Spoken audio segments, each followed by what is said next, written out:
Hello everyone, welcome to nerd update. इस हफ्ते Marvel cinema con का प्रेजेंटेशन था और स्पाइडरमैन ब्रांड न्यू डे से भी बहुत सारे अपडेट्स आए हैं, तो वीडियो को एंड तक जरूर देखना। सेगमेंट स्टार्ट होता है थंडरबोल्ट से और थंडरबोल्ट्स के कास्ट मेंबर्स वहां पे प्रेजेंट है, जैसे Florence Pugh, David Harbour, Wyatt Russell, Hannah John Kamen, Julia Louis Dreyfus. उन्होंने आते से ही अपना एक्सपीरियंस बताया और एक दो जोक्स रैक किए, फिर क्लिप्स चालू होती है। क्लिप्स में हमें देखने मिला कि पूरी टीम रेड गार्डियन के लिमोजीन में बकी को पकड़ रही है, पता नहीं क्यों। और फिर बाद में पता चला वैलेंटीना का एविल प्लान। उसने थंडरबोल्ट्स को एक साथ इसीलिए लाया था क्योंकि वो आपस में एक दूसरे को मार दे, और वो चौंक गई थी जब वो उन्होंने टीम बना ली और साथ में काम करने लगे। और फिर कैरेक्टर पोस्टर्स रिवील किए गए और ये भी बताया गया टिकट्स की सेल मंडे से चालू होगी। और पब्लिक के लिए तो मैं क्या ही बताऊं, जोरों शोरों से प्रमोशन चल रही है। कैरेक्टर ओरिएंटेड पॉपकॉर्न बकेट्स दिखाए जा रहे हैं, फन को पॉप के न्यू आइटम्स मिल रहे हैं और फलाना ढिमकाना BTS, इतने खतरनाक प्रैक्टिकल स्टंट, CGI। और इन्होंने सेंट्री के बारे में कुछ ज़्यादा बताया नहीं है, इसी सब पे इनको मार्केट किया जा रहा है थंडरबोल्ट्स को। तो अब देखते हैं क्या होता है। फिर नेक्स्ट आती है फैंटास्टिक फोर फर्स्ट स्टेप्स। हाँ, इनका ओपनिंग सीन ऐसा होता है कि 1960 स्टाइल के टॉक शो में फैंटास्टिक फोर अपना ओरिजिन बता रहे होते हैं और वो ट्रेलर में रिवील होता है कि सू स्ट्रॉम प्रेग्नेंट है और जूलिया गार्नर के सिल्वर सर्फर का फर्स्ट लुक भी देखने मिला और साथ में 2 स्टिल इमेजेस और एक नया पोस्टर भी देखने मिला। फिर सिनेमा कॉन की बात करें तो केविन फाइगी ने ये भी रिवील करके बताया कि एवेंजर्स डूम्सडे की कास्ट अनाउंसमेंट अभी तक पूरी नहीं हुई है, मतलब और भी कैरेक्टर्स दिखने वाले हैं। ये उनकी पूरी कास्ट अनाउंसमेंट थी ही नहीं। और ये भी रिवील करके बताया कि एवेंजर्स, वकांडन्स, फैंटास्टिक फोर, थंडरबोल्ट्स और ओरिजिनल एक्समैन की पूरी टीम डॉक्टर डूम से लड़ते हुए दिखेगी एवेंजर्स डूम्सडे में। ये तो हो गया पूरा सिनेमा कॉन। अब आते हैं स्पाइडरमैन ब्रांड न्यू डे पे।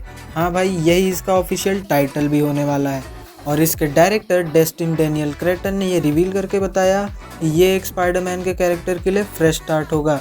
ऐसा ही कुछ स्टेटमेंट टॉम हॉलैंड ने भी दिया था इंटरव्यू के वक्त। और एक नई कास्टिंग अपडेट भी आई है कि एक एशियन एक्टर की डिमांड है, जो कि बोला जा रहा है मिस्टर नेगेटिव का कैरेक्टर प्ले करेगा और इसकी एज अपनी 30s से 50s तक होगी। और सिनेमा कॉन में DC की तरफ से सुपरमैन का स्नीक पीक भी देखने मिला और वो ऑनलाइन भी रिलीज़ कर दिया गया था, उसका भी मैंने ब्रेक डाउन किया है, उसका लिंक डिस्क्रिप्शन में मिल जाएगा, उधर से जाके देख लो। अब आगे आते हैं कुछ छोटे मगर मेजर अपडेट्स पे। सॉरी अमीश भाई।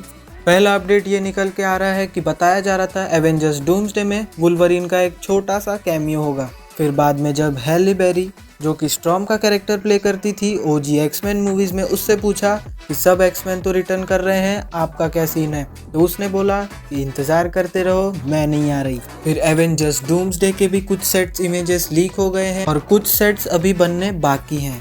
फिर अगली अपडेट ये है कि जब फ्लोरेंस प्यू और डेविड हार्बर को पूछा गया कि एवेंजर्स डूम्सडे के बारे में कुछ बताओ, तो उन्होंने सीधा ही मना कर दिया, कह दिया हमने अभी तक स्क्रिप्ट ही नहीं पढ़ी तो हम कुछ लीक ही नहीं कर पाएंगे। फिर अगली अपडेट, नाइट क्रॉलर के कैरेक्टर को जानते ही होंगे, एक्समैन की OG मूवीज में देखा ही होगा। उसके एक्टर एलन कमिंग ने बोला कि वो 6 अप्रैल को लंदन में होंगे एवेंजर्स डूम्सडे की फिल्मिंग के लिए और मेकअप टेस्ट वगैरह सब ऑलरेडी हो चुके हैं। फिर ये रिपोर्ट्स निकल कर आने लगे कि हेले एटवेल, जो पैगी कार्टर का रोल प्ले करती है, उनको एवेंजर्स डूम्सडे और सीक्रेट वॉर्स के लिए साइन कर लिया गया है। फिर रिपोर्ट्स आ रहे हैं कि डिज्नी में टैंगल्ड मूवी का लाइव एक्शन अडेप्टेशन भी होने वाला था, पर वो अभी कैंसिल कर दिया गया है। सबको पता है क्यों स्नो वाइट इतनी गंदी पीट, तो एक्टर्स के कंट्रोवर्शियल स्टेटमेंट्स और इनका डाइवर्सिटी वाला अलग सा टेक दोनों ले डूबेगा, इसलिए मत ही करो तो बेटर है। फिर विजन की new upcoming series vision quest की भी फिल्मिंग स्टार्ट हो गई है और कुछ सेट इमेजेस भी बाहर आ गई हैं। फिर आगे आते हैं अपने हिंदी सिनेमा पे। 14 अगस्त 2025 को हमें बहुत ही बड़ा क्लैश देखने मिलने वाला है। ऋतिक रोशन और जूनियर NTR स्टारर वॉर 2 और उसके सामने रहेगी सुपरस्टार रजनीकांत की कूली। मैं तो बहुत एक्साइटेड हूँ, आप ज़रूर कमेंट्स में बताना कि पहले कौन सी मूवी देखने जाओगे। फिर 3-2 के बाद श्रद्धा कपूर का नया प्रोजेक्ट होगा, तुम्बाड़ के डायरेक्टर राहिल अली बर्वे के साथ प्रोड्यूस करेगी एकता कपूर और बताया जा रहा है इसकी फिल्मिंग लेट 2025 से शुरू हो जाएगी। तो ये थे इस वीक के अपडेट्स, और भी कुछ आएंगे तो वो भी मैं ज़रूर से बता दूंगा और कुछ मिस हो गया हो तो कमेंट्स में भी बता देना। और यहाँ तक देख लिया है वीडियो तो लाइक भी कर दो और अपने दोस्तों के साथ शेयर भी कर देना। और इतने लास्ट तक देख लिया मतलब रिटेंशन स्पैन भी बढ़ गया, अच्छी बात है। शॉर्ट्स ही देखते रहोगे वरना।